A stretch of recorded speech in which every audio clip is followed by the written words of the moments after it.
Y no solamente fue un juicio sobre la familia de Acab, sino que vemos que también el juicio es sobre todos sus sacerdotes y todo lo que tuviese que ver con el culto a Baal. Y si nosotros continuamos leyendo desde el versículo 18 del capítulo 10 en adelante, vemos cómo el juicio llega también a todos los sacerdotes y a todos los que tenían que ver con el culto a Baal. El versículo 18 dice: después reunió Jehú a todo el pueblo y les dijo: Acab sirvió poco a Baal, mas Jehú lo servirá mucho. Llamadme pues luego a todos los profetas de Baal, a todos sus siervos y a todos sus sacerdotes, que no falte uno, porque tengo un gran sacrificio para Baal. Cualquiera que falte no vivirá.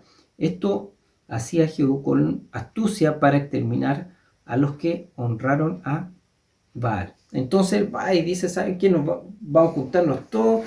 Sí, acá en realidad sirvió poco a Baal y yo lo voy a servir mucho más, dice Jehú. Entonces dice: vamos a juntarnos todos, nos vamos a reunir todos en el templo y no puede faltar ninguno. Si alguno falta, le vamos a dar muerte. Y así logra reunir a todos los sacerdotes, a todos los adherentes en el templo de este dios fenicio. Y en un momento dice que él se retira y tenía 80 soldados afuera y les dice: ¿saben que ustedes ahora tienen que ir y dar muerte a todos, absolutamente todos los que estén dentro del templo? Y cuando ellos entraron, dice el versículo 24, para hacer sacrificio y holocausto, Jehú puso fuera a 80 hombres y les dijo: cualquiera pues que dejare vivo a alguno de aquellos hombres que yo he puesto en vuestras manos, su vida será por la del otro. Y después que acabaron ellos de hacer su holocausto, Jehú dijo a los de su guardia y a los capitanes: entrad y matadlo, que no escape ninguno. Y los que mataron a espada y los dejaron tendidos, los de la guardia y los capitanes, y fueron hasta el lugar santo del templo de Baal, y sacaron las estatuas del templo de Baal y las quemaron, y quedaron la estatua de Baal, y derribaron el templo de Baal y lo convirtieron en letrinas hasta hoy. Así exterminó Jehú a Baal de Israel. Entonces vemos como este nuevo rey fue y erradicó todo el culto a Baal. Él sacó, destruyó, dice, sacó los objetos, los quemó, los destruyó, y todo lo que Jezabel había introducido dentro de Israel fue exterminado, fue sacado por Dios a través de Jehú. Dios lo empleó entonces como un instrumento para ajusticiar la maldad de Acab y erradicar de Israel esta religión que había entrado a través de Jezabel.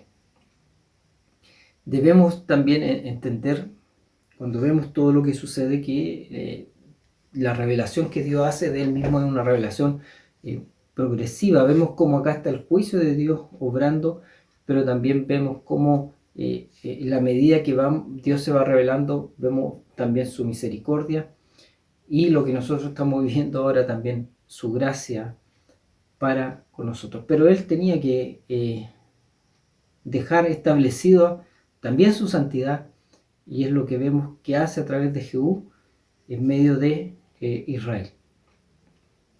El versículo 16, nosotros podemos leer algo muy importante también. El versículo 16, hablando, Jehú dice: ven conmigo y verás mi celo por Jehová. Y aquí, si bien Jehú establece que él tiene celo en su corazón hacia Dios, vemos cómo esto no es completo o no es totalmente sincero o cierto, porque cuando nosotros vemos lo que nos relata el versículo 29 de este capítulo 10, dice: con todo esto, Jehú no se apartó de los pecados de Jeroboam, hijo de Nabat, que hizo pecar a Israel, y dejó en pie los becerros de oro que estaban en Betel y en Dan. Entonces estos becerros de oro que fueron puestos ahí para que el pueblo de Israel fuera y adorara y no fuera hasta Jerusalén, continuaron ahí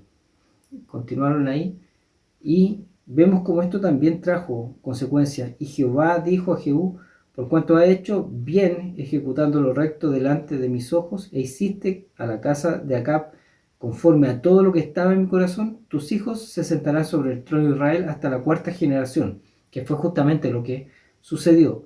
Mas Jehú no cuidó de andar en la ley de Jehová, Dios de Israel, con todo su corazón, ni se apartó de los pecados de Jeroboam, en el que había hecho pecar a Israel. En aquellos días comenzó Jehová a cercenar el territorio de Israel y los derrotó Hazael por todas las fronteras. Constantemente ellos, el pueblo de Israel, tuvo que sufrir por causa del pecado, por causa de que no apartaron su corazón completamente de la idolatría. Tuvieron que ir sufriendo las consecuencias de los ataques de los enemigos, y vemos como dice el versículo 32 que Hazael empezó a cercenarlos y lo empezó ahí a derrotar y a debilitar por todas sus fronteras. Ellos constantemente estuvieron siendo atormentados por sus enemigos. Luego de eso, nosotros en Segundo de Reyes, en el capítulo 13, vemos ahora el reinado de Joacás. En el año 23 de Joás, hijo de Ocosías, rey de Judá, comenzó a reinar Joacás, hijo de Jehú, sobre Israel en Samaria, y reinó 17 años, e hizo lo malo ante los ojos de Jehová, y siguió en los pecados de Jeroboam, hijo de Nabat, el que hizo pecar a Israel, y no se apartó de ellos. Y se encendió el furor de Jehová contra Israel, y los entregó en la mano de Hazael, rey de Siria, y en la mano de Ben-Hadad, hijo de Hazael, por un largo tiempo. Mas Joacás oró en presencia de Jehová, y Jehová lo oyó, porque miró la aflicción de Israel, pues el rey de Siria los afligía. Acá podemos ver cómo Joacás dice, y es algo muy constante y muy común dentro de todos los reyes, cuando están siendo presentados, cuando la palabra de Dios lo está presentando, dice dónde estuvieron, en qué camino estuvieron. Y de frentón, de primera al tiro va y dice: ¿saben qué? Este rey hizo lo malo ante los ojos de Jehová y estuvo en los caminos de Jeroboam, su padre. Y esto, cuando dice esto, está indicando que estuvo en la idolatría, que llevó al pueblo a la idolatría, y por consecuencia de esto dice que sus enemigos lo estuvieron a través de Hazael y de Ben-Hadad, estuvieron siendo constantemente afligidos y estuvieron siendo constantemente castigados. ¿Qué es lo que tuvo que suceder? Ellos clamaron a Dios y Dios tuvo, dice, misericordia de ellos.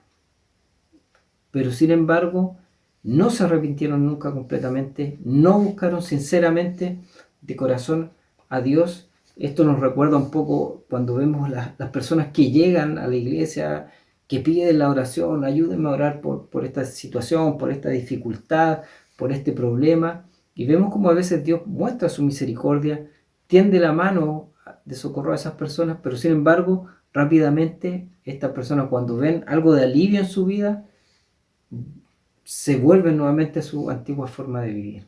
Y es lo que sucedió con este rey y sucedió con el reino de Israel. Constantemente estaban cayendo en la idolatría y se estaban volviendo a la idolatría. ¿Qué es lo que leemos en el versículo 5 del capítulo 13?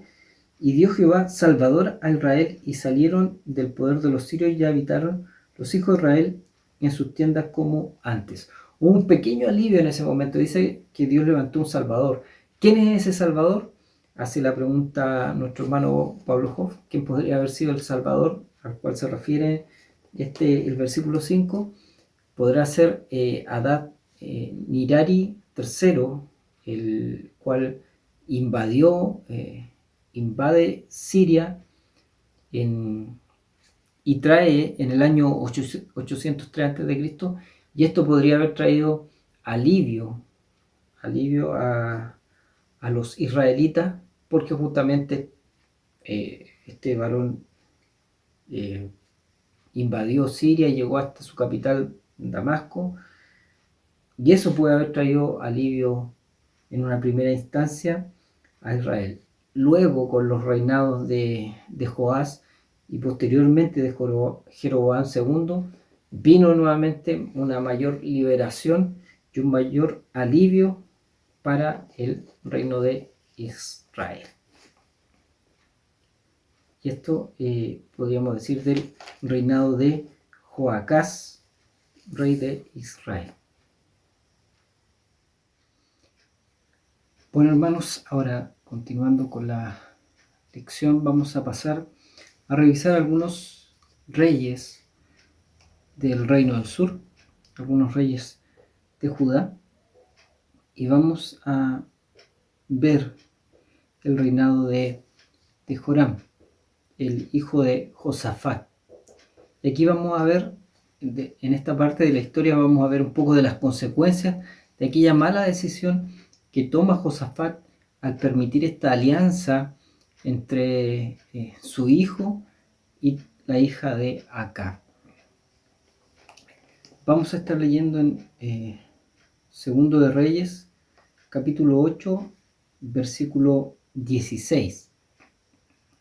Dice así: En el 5.º año de Joram, hijo de Acab, rey de Israel, y siendo Josafat rey de Judá, comenzó a reinar Joram, hijo de Josafat, rey de Judá.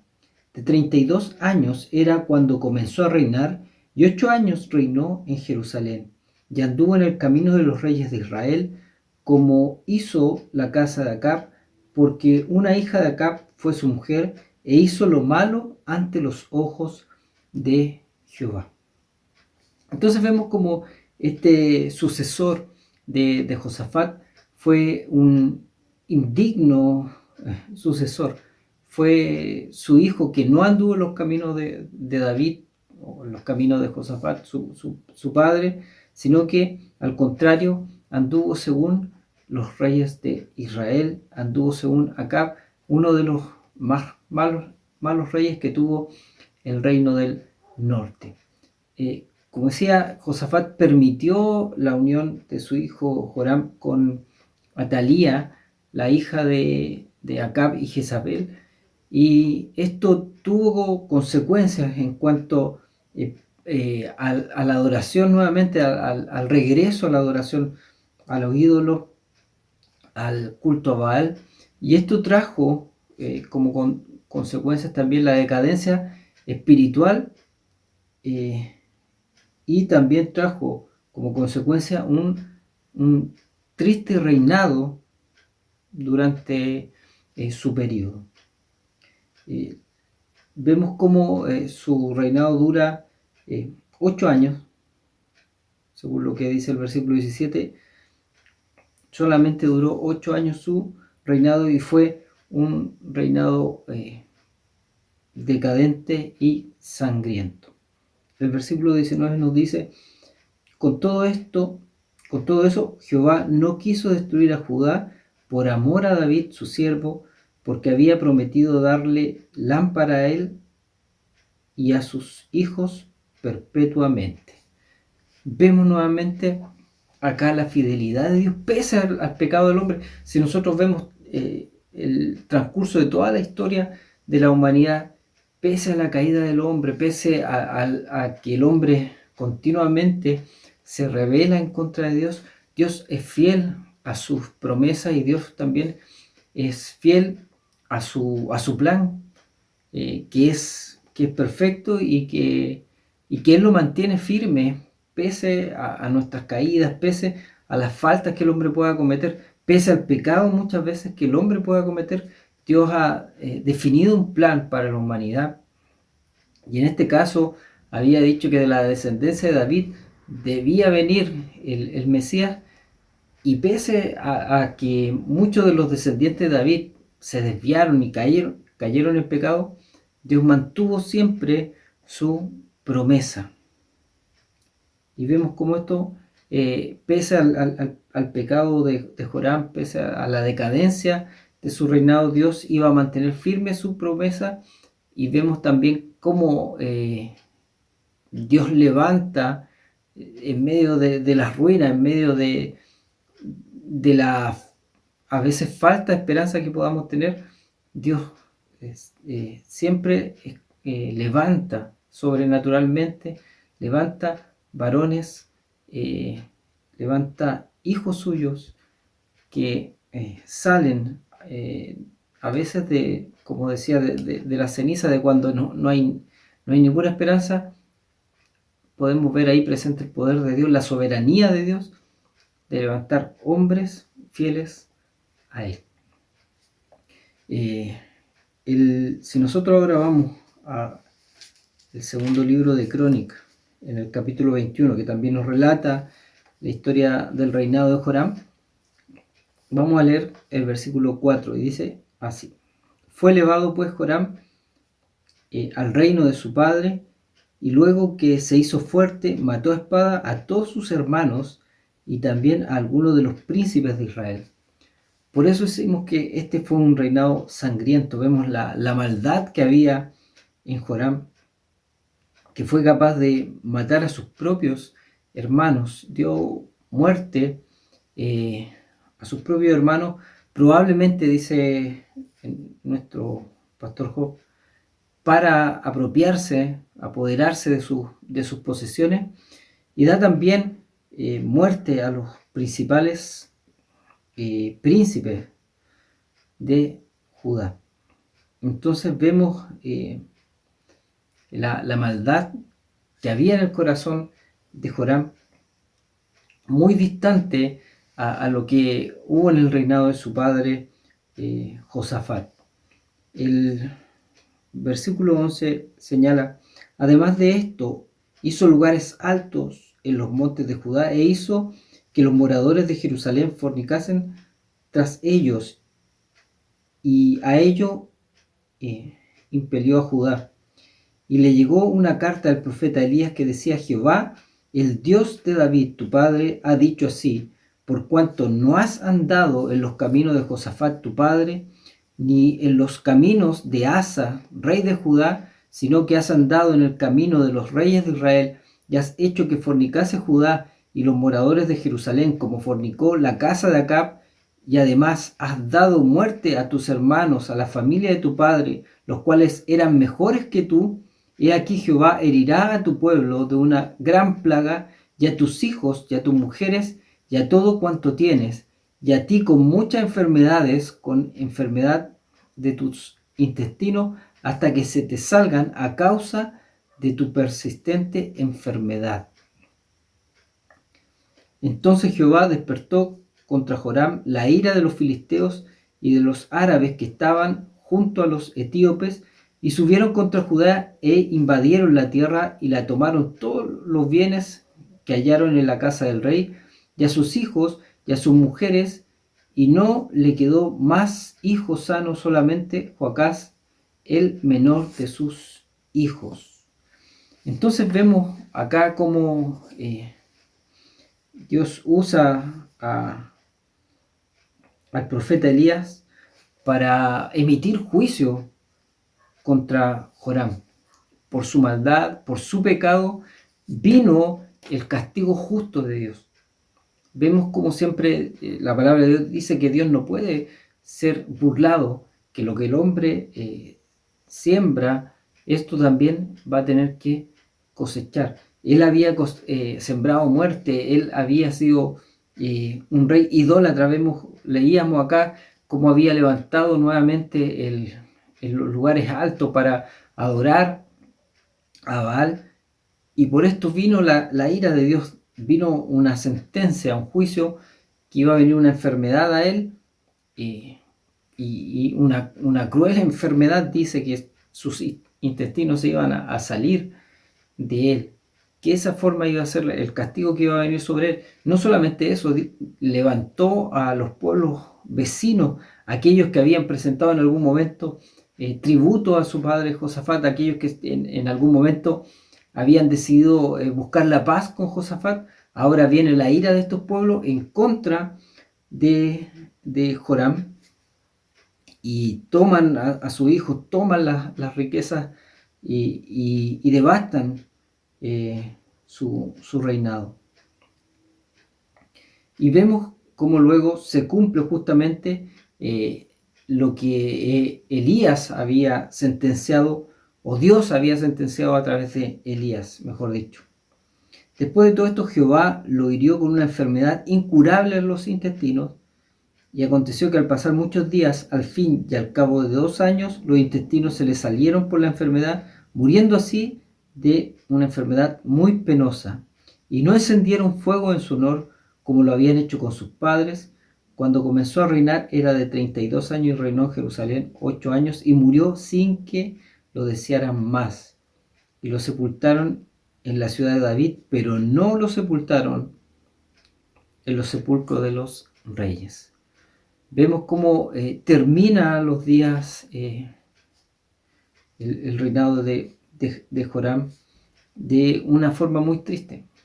Vemos las consecuencias de cuando el hombre desecha a Dios, cuando el hombre se aparta de Dios, cuando el hombre cierra su corazón, su mente, su vida a Dios y saca a Dios de su vida.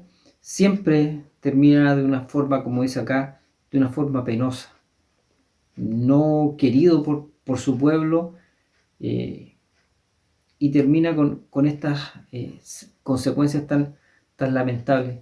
Y vemos con tristeza qué es lo que está sucediendo con la sociedad y con el hombre en estos tiempos, que justamente eso es lo que está haciendo, sacando a Dios de su vida, sacando a Dios de todo lo que tiene que ver con la humanidad, y vemos por qué justamente la humanidad se está encaminando a un juicio que va a venir de parte de Dios, un juicio justo, porque se da justamente, valga la redundancia, porque el corazón del hombre se está apartando continuamente de la presencia de Dios.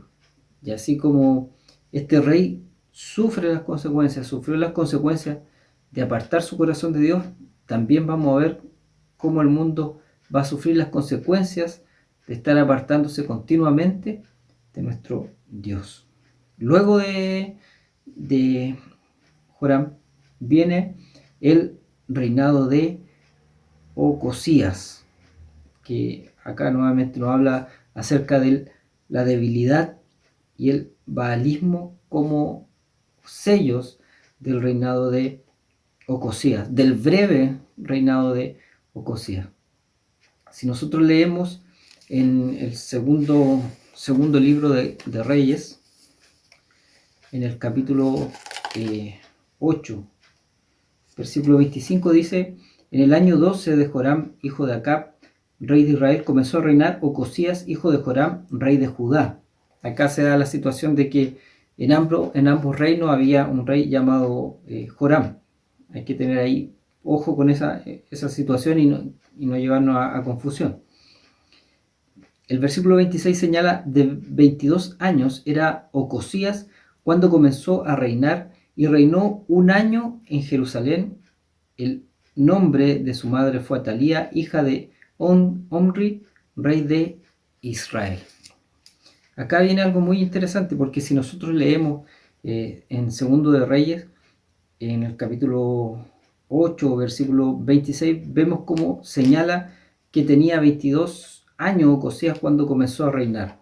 Pero si nosotros nos vamos al libro de Segundo de Crónicas y vemos lo que nos relata el capítulo 22 acerca de Ocosías, vamos a ver que señala lo siguiente: los habitantes de Jerusalén hicieron rey en lugar de Joram a Ocosías, su hijo menor, porque una banda armada que había venido con los árabes al campamento había matado a todos los mayores, por lo cual reinó Ocosías, hijo de Joram, rey de Judá.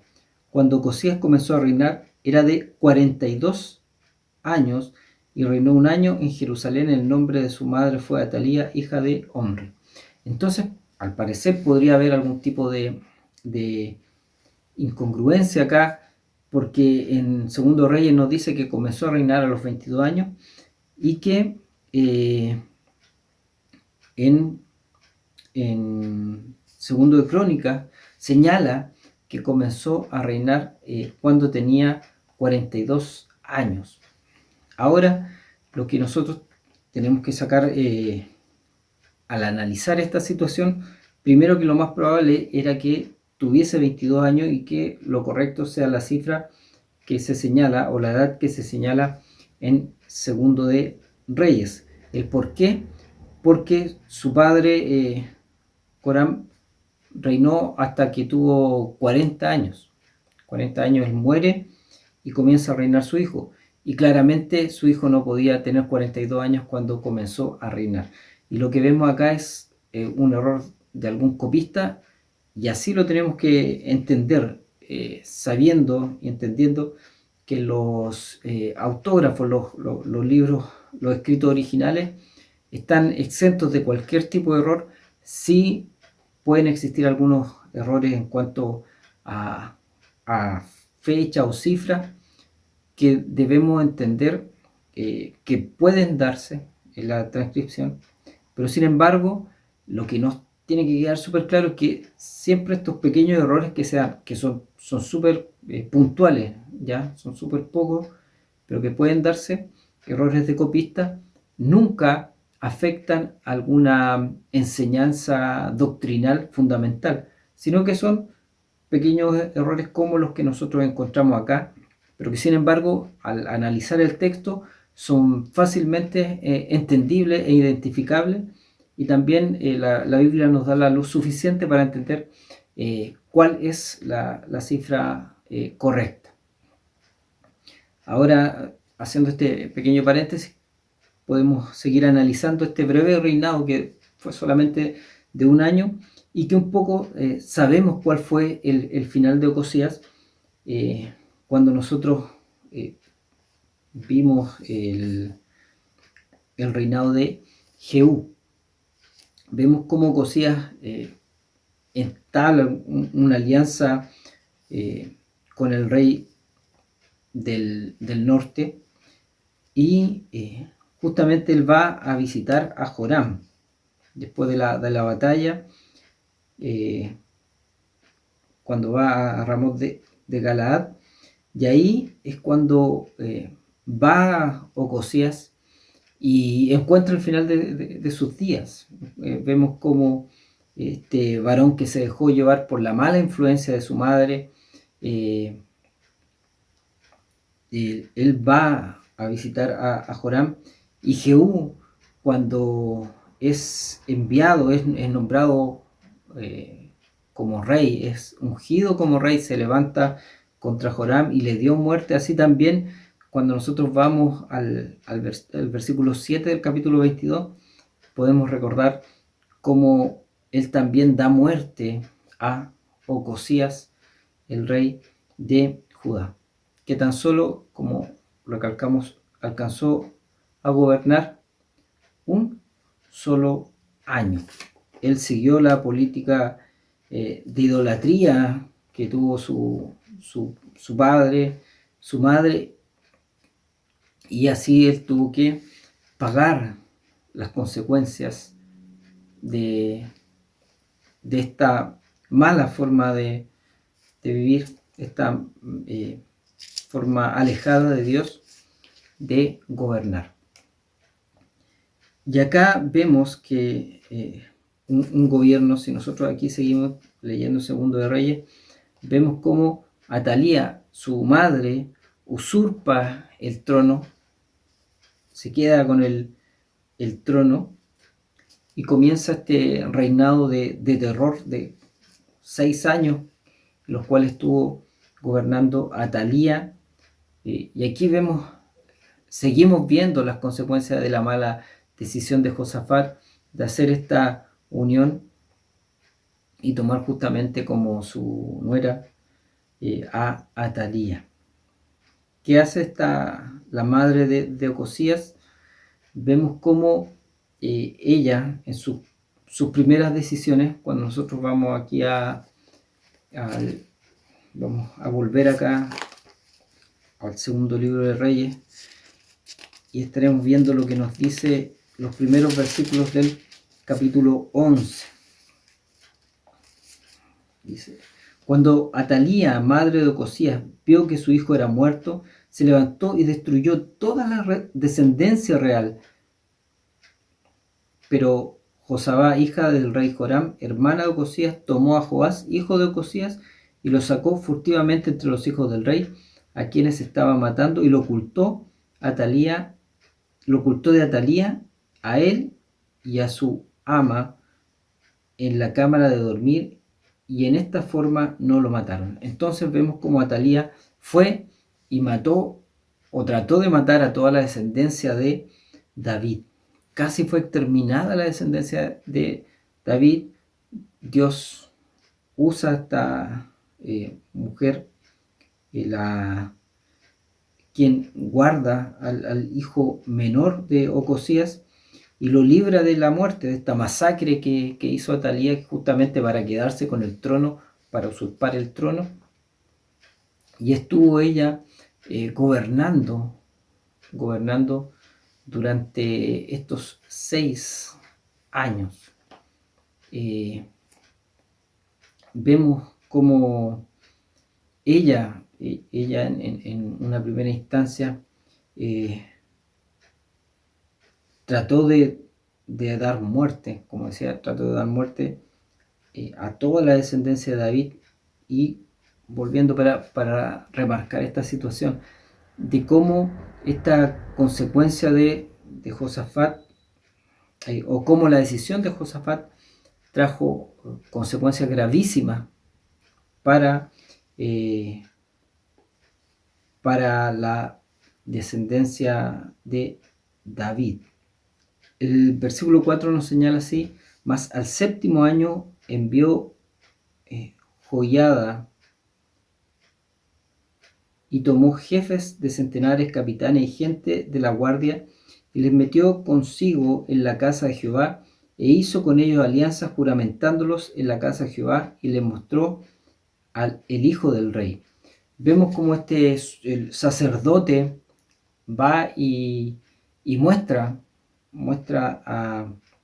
al hijo que quedó vivo, que había sido resguardado por su hermana.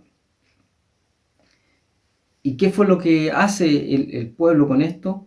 Veamos lo que dice el versículo 12. Sacando luego Joiada al hijo del rey, le puso la corona y el testimonio, y le hicieron rey ungiéndole, y batiendo las manos dijeron: viva el rey.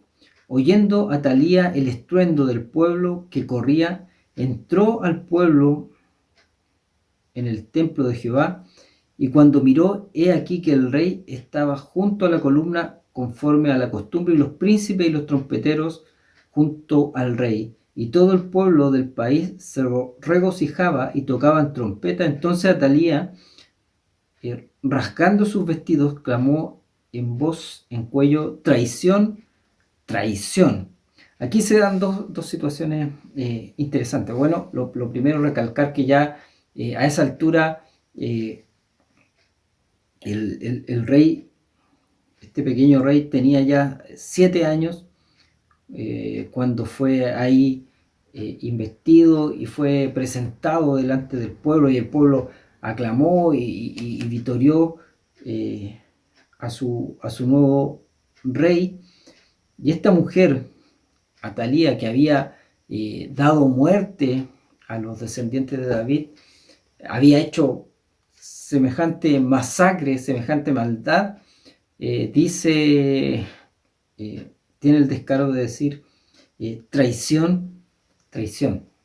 Y aquí resaltar un poco lo que dice Stanley Horton, que nos señala dentro del comentario que hace nuestro pastor Pablo Hoff, que esta mujer no había sido, no había dicho lo mismo, no había actuado de la misma forma al asesinar los descendientes de David. Entonces llama la atención esta situación, cómo muchas veces las personas que son capaces de juzgar la situación, especialmente esto lo vemos mucho en el mundo, que son capaces de juzgar alguna situación, que en este caso es una situación correcta,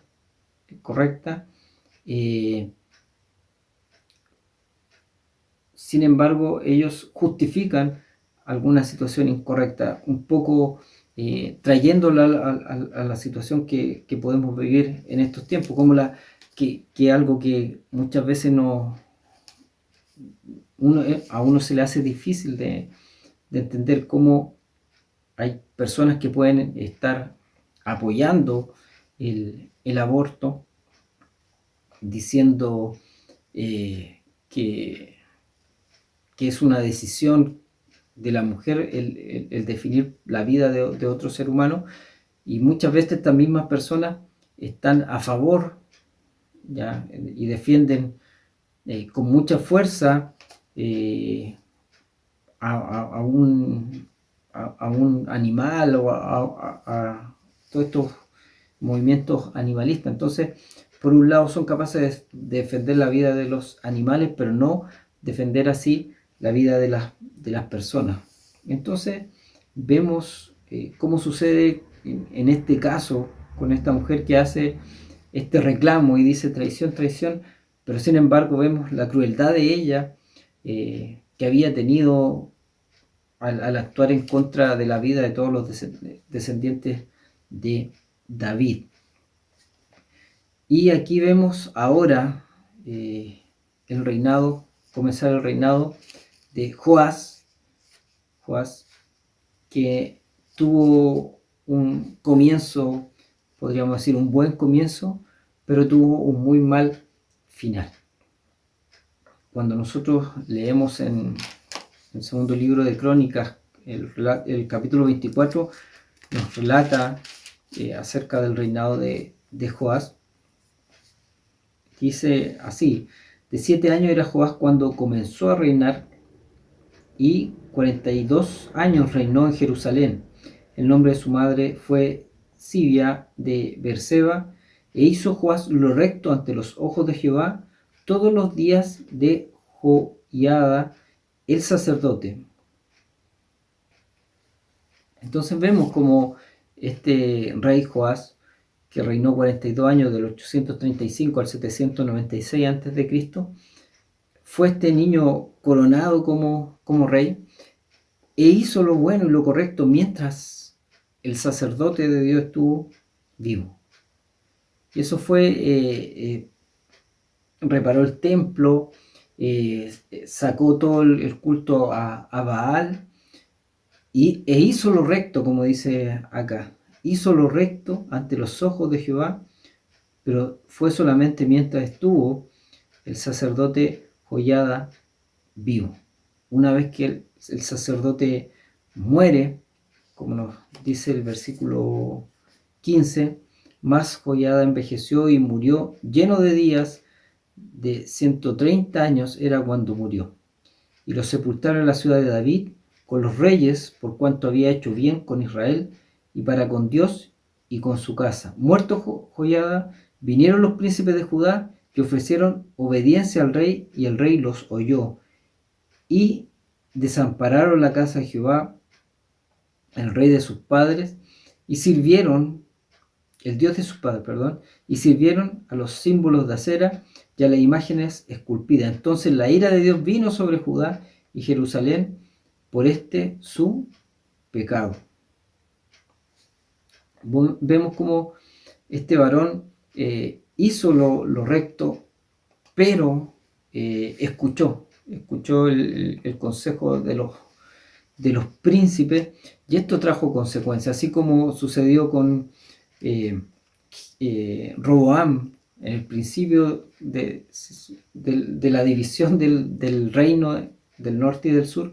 Vemos como este varón también escuchó a su amigo y desechó la enseñanza de los ancianos. Así también este rey rápidamente olvidó todos los consejos que le había hecho el sacerdote, cómo lo había guiado el sacerdote, y se dejó llevar por estos príncipes que se acercaron a él, y rápidamente se apartó de Dios.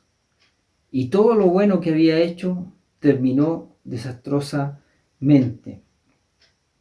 Si nosotros vemos el final de los días de Joás, vemos cómo termina de una forma muy lamentable. El versículo 22 dice así: el rey Joás no se acordó de la misericordia de Joiada, padre de Zacarías, había hecho con él. Antes mató a su hijo, quien dijo al morir: Jehová lo vea y lo demande. A la vuelta de un año subió contra él el ejército de Siria, y vinieron a Judá y a Jerusalén, y destruyeron en el pueblo a todos los principales de él, y enviaron todo el botín al rey de Damasco, porque aunque el ejército de Siria había venido con poca gente, Jehová entregó en sus manos un ejército muy numeroso, por cuanto habían dejado a Jehová, el Dios de sus padres. Así ejecutaron juicios contra Joás, y cuando se fueron los sirios, lo dejaron agobiado por sus dolencias, y conspiraron contra él sus siervos a causa de la sangre de los hijos de Joiada el sacerdote, y lo hirieron en su cama y murió, y lo sepultaron en la ciudad de David, pero no en los sepulcros de los reyes. Los que conspiraron contra él fueron Zabad, hijo de Simeat, amonita, y Josabad, hijo de Simrit, moabita. En cuanto a los hijos de Joás y la multiplicación que se hizo de la renta y la restauración de la casa de Jehová, aquí está escrito en la historia del libro de los reyes, y reinó en su lugar Amasías, su hijo. Vemos cómo fueron desastrosas las consecuencias. Dios permitió que un ejército no numeroso invadiera y destruyera el reino de Judá. Nuevamente vemos cómo las consecuencias de apartarse de Dios fueron siempre desastrosas. Sin embargo, el pueblo no aprendía, el pueblo o los reyes no aprendían de esta situación. Y esto también nos deja una lección para nosotros y para estos tiempos. Ver cómo el mundo se aleja de Dios va a tener que pagar las consecuencias. Sin embargo, el Señor a nosotros nos ha dado luz, nos ha dado sabiduría para entender su plan, para entender los tiempos, y nosotros debemos ser agradecidos, así como podríamos decir, así como lo fue Asa, así como lo fue Josafat, así como fueron los buenos reyes de Israel. Nosotros debemos aprender de la lección de su vida, y saber cuál es la mejor forma de gobernar nuestro hogar, a través de la palabra de Dios, a través de la enseñanza de la palabra de Dios, a través de desechar todo lo que nos pueda apartar de Dios. Cuando vemos el por qué estos reyes, aquellos reyes que hicieron lo bueno, fueron reyes que prosperaron, podemos entender que si nos acercamos a Dios, va a venir una bendición espiritual para nuestras vidas. Va a haber paz dentro de nuestro hogar. Independiente de las necesidades que podamos tener, vamos a tener paz y vamos a tener gozo en nuestro hogar. Hasta aquí vamos a dejar, ha sido un poco extensa la lección de hoy. Vamos a quedar hasta acá, agradeciéndole al Señor esta oportunidad que nos da, y con el deseo, el anhelo en nuestros corazones de seguir aprendiendo de su palabra y de seguir estudiando acerca de los reyes de Judá y de Israel, que vamos a estar estudiando ya la próxima lección, seguramente ya la caída del reino del norte, y también ver qué es lo que siguió sucediendo con aquellos reyes que gobernaron en Judá, donde también hubo otros reyes muy importantes que estaremos estudiando en la próxima lección. Un gran abrazo, hermanos, el Señor les bendiga. Esta fue una producción de la Iglesia Evangélica de Dios Pentecostal de Conchalí. Le invitamos a seguirnos cada jueves en nuestro culto en línea a través de Facebook, y cada domingo a través de nuestro canal YouTube. Para más información, visite nuestro sitio evangelica.cl. Que nuestro amado Dios les bendiga.